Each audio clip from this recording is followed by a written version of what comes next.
નમસ્કાર દર્શક મિત્રો, કચ્છ ટીવી સમાચારમાં આપનું હાર્દિક સ્વાગત છે। આપની સાથે હું છું ભૂમિશા। તો દર્શક મિત્રો, જોઈએ આજના સ્થાનિક સમાચાર। જમ્મુ કાશ્મીરના ઉરી સૈન્ય મથક પર થયેલા આતંકી હુમલામાં શહીદી વહોરનાર શહીદોને શ્રદ્ધાંજલિ આપવામાં આવી હતી।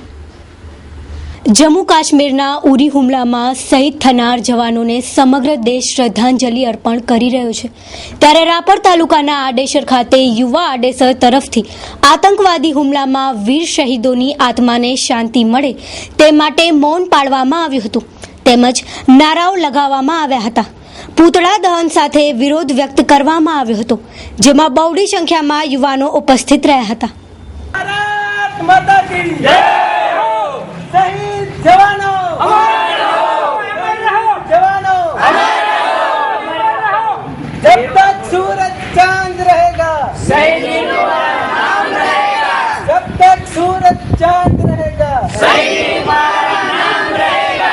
જે આ શહીદો જે શહીદ થયા છે એના વિષયમાં હું મુસ્લિમ સમાજ તરફથી કહેવા માગું છું કે જે પાકિસ્તાન છે કે આતંકવાદ છે એને સાથ આપે છે એ ખરેખર ના હોવું જોઈએ। આ હુમલાને હું મારી સમસ્ત આહિર સમાજ વતી વખોડી કાઢું છું અને એની સાથે હું ભારત સરકારને એ સંદેશ આપવા માગું છું કે ક્યાં સુધી આપણે આ બધું સહન કરવાનું।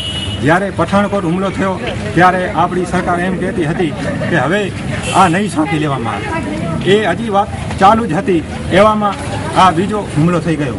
તો શું હવે ત્રીજા હુમલાની સરકાર વાટ જોઈ રહી છે? લખપત તાલુકાના વર્માનગર ખાતે એકતા વિકાસ સમિતિ ટ્રસ્ટ દ્વારા ઉરી હુમલાના શહીદોને શ્રદ્ધાંજલિ અર્પણ કરવામાં આવી હતી। કાશ્મીરમાં લશ્કરી છાવણી પર થયેલા